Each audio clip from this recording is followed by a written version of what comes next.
সাভারের বিকেএসপিতে ঢাকা প্রিমিয়ার লিগের ম্যাচ খেলতে নেমে হঠাৎ অসুস্থ তামিম ইকবাল ভর্তি করা হয়েছে গাজীপুরের কেপিজে হাসপাতালের আইসিইউতে। এনজিওগ্রামে তার হার্টে ব্লক ধরা পড়েছে, পরানো হয়েছে একটি রিং। শারীরিক অবস্থার কিছুটা উন্নতির কথা জানিয়েছেন চিকিৎসকরা। তামিমের দল মোহামেডানের ম্যানেজার তরিকুল ইসলাম জানান, তাকে ঢাকায় আনার সিদ্ধান্ত হলেও হেলিকপ্টারে নেয়ার মতো অবস্থার উন্নতি না হওয়ায় কেপিজে হাসপাতালেই চিকিৎসা দেওয়া হচ্ছে। বিকেএসপির ৩ নম্বর মাঠে মোহামেডানের হয়ে শাইনপুকুরের বিপক্ষে খেলতে নেমেছিলেন তামিম।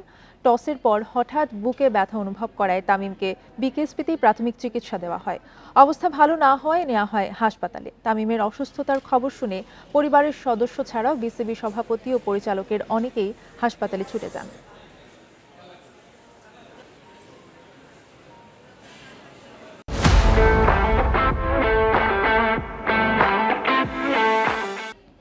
এ বিষয়ে আলোচনা করতে স্টুডিওতে আমাদের সাথে আছেন ক্রীড়া সম্পাদক রাকিবুল হাসান। আপনাকে স্বাগত ইন্ডিপেন্ডেন্ট সংবাদে। আমরা যেমনটি আসলে দেখছিলাম যে তামিম ইকবালের অবস্থা, যেটা জানছিলাম যে মেডিকেল বোর্ডের যারা চিকিৎসক রয়েছেন তারা বলেছেন যে কিছুটা উন্নতি হয়েছে শারীরিক অবস্থার, রিং যেহেতু পরানো হয়েছে। সেক্ষেত্রে আসলে আমরা বর্তমান যে অবস্থাটা সেটা কি আমরা চলে যাব জানতে নাকি? আমি আগে একটু আপডেটটা জানিয়ে নেই যে যেহেতু সবশেষ যেটা কিছুক্ষণ আগে মেডিকেল বোর্ডও কথা বলে ফেলেছে এবং একটা স্বস্তি এসেছে, কারণ তামিম যে আশঙ্কার মধ্যে দিয়ে গেছেন সেটা একটু কেটেছে। তবে আপনি যেটা বলছিলেন, আমরা সবশেষ খবর আসলে সাভার থেকেই জানতে চাই। আমাদের সঙ্গে রুবেল আছেন সাভার থেকে, আমাদের সহকর্মী। রুবেল, কিছুক্ষণ আগে তো মেডিকেল বোর্ড বোধহয় ব্রিফ করে ফেলেছে যতটুকু শুনলাম, কি অবস্থা, সবশেষ আপডেট কি আছে ওখানে?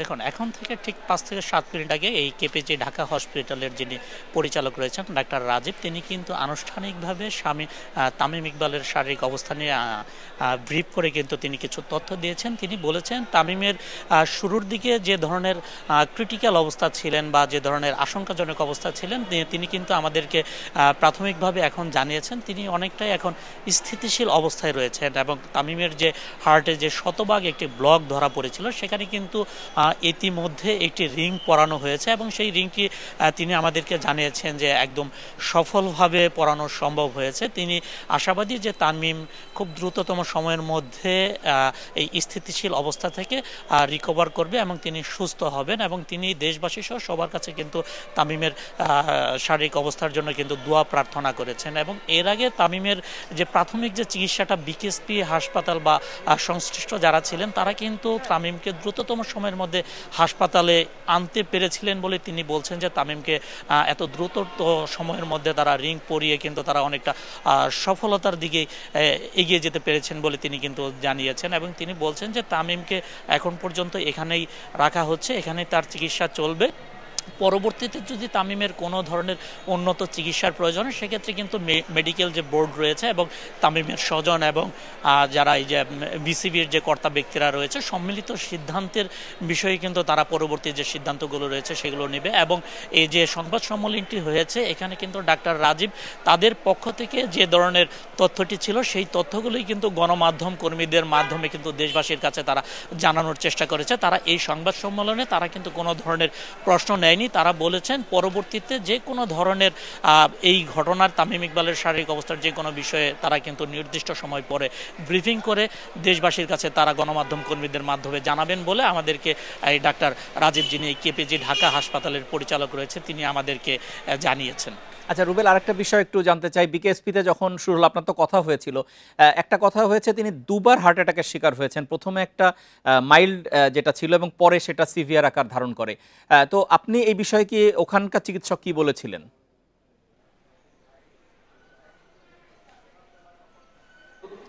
দেখুন, বিকেএসপির ভেতরে একটি হাসপাতাল রয়েছে, সেই হাসপাতালের যিনি মেডিকেল অফিসার রয়েছেন ডাক্তার শামীমুর রহমান, আমি তার সাথে কথা বলার চেষ্টা করেছি। তিনি আমাকে কিন্তু সেই শুরুতেই জানিয়েছেন যে আজকে সকালে শুরু থেকেই তামিম ইকবাল বুকে কিছুটা ব্যথা অনুভব করেছিলেন এবং সেই ব্যথা অনুভব করে তিনি প্রথমে খেলতে অস্বীকৃতি জানালে এমনটি কিন্তু সিদ্ধান্ত হয়েছিল। পরবর্তীতে যখন ব্যথাটা কমে আসে এরপরে কিন্তু তিনি টস করার পরে কিন্তু ফিল্ডিংয়ে নামেন। ফিল্ডিংয়ে নামার পরে কিন্তু তার সেই বুকে বুকে ব্যথাটি যখন বেড়ে যায় তখন কিন্তু দ্রুততম সময়ের মধ্যে এই হাসপাতালে, এই বিকেএসপির পাশে যে হাসপাতালটি রয়েছে কেপিজি ঢাকা, এখানে কিন্তু তামিম ইকবালের গাড়িতে করে তাকে এখানে নিয়ে আসা হয় এবং প্রাথমিক চিকিৎসা শেষে তামিম ইকবালের ইচ্ছাতেই তাকে উন্নত চিকিৎসার জন্য ঢাকার এভার কেয়ার হাসপাতালে নেওয়ার একটি প্রস্তুতি চলে এবং সেই প্রস্তুতির অংশ হিসেবে কিন্তু একটি হেলিকপ্টার কিন্তু বিকেএসপিতে নিয়ে আসা হয়।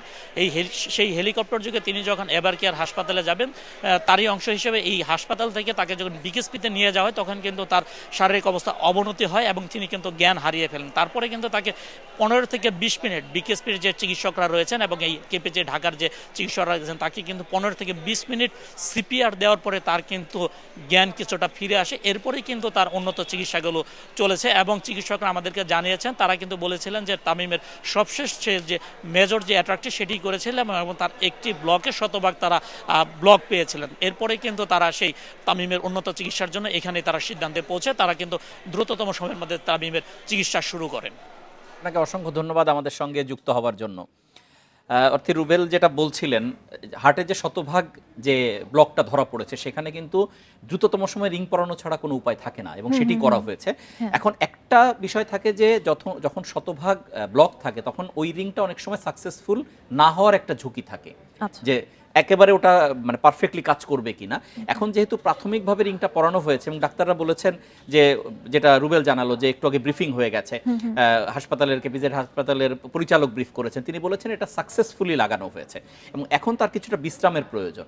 এবং যেটা হতে পারে যে এখন যে চিকিৎসার মধ্যে দিয়ে তামিম ইকবাল যাচ্ছেন ওখানেই চিকিৎসাটা হলো, এরপর তিনি ফিরে এসে হয়তোবা তিনি ডেফিনেটলি দেশের বাইরে যে এটা উন্নত চিকিৎসার দিকে যাবেন। কিন্তু প্রাথমিক যে সময়টা, যেটা বিকেএসপির যে হাসপাতাল এবং এই যে হাসপাতালে উনি এখন ভর্তি আছেন, এই দুই জায়গার তড়িৎ সিদ্ধান্তের কারণেই কিন্তু এই বিষয়টা সার্ভাইভাল হয়ে গেল। তা না হলে কিন্তু অনেক বড় বিপর্যয়ের একটা আশঙ্কা থেকেই যেত। কিন্তু আরেকটা বিষয় একটু বলতে চাই যে যেহেতু আমরা জেনেছি যে চিকিৎসকরাই জানিয়েছে শারীরিক অবস্থার কিছুটা উন্নতি হয়েছে, তাতে কিন্তু স্বস্তি ফিরে এসেছে সবার মাঝে, কিন্তু তারপরেও পরপর খুব অল্প সময়ের ব্যবধানে দুটো হার্ট অ্যাটাক, এটা কিন্তু অনেক আশঙ্কাজনক বলছেন।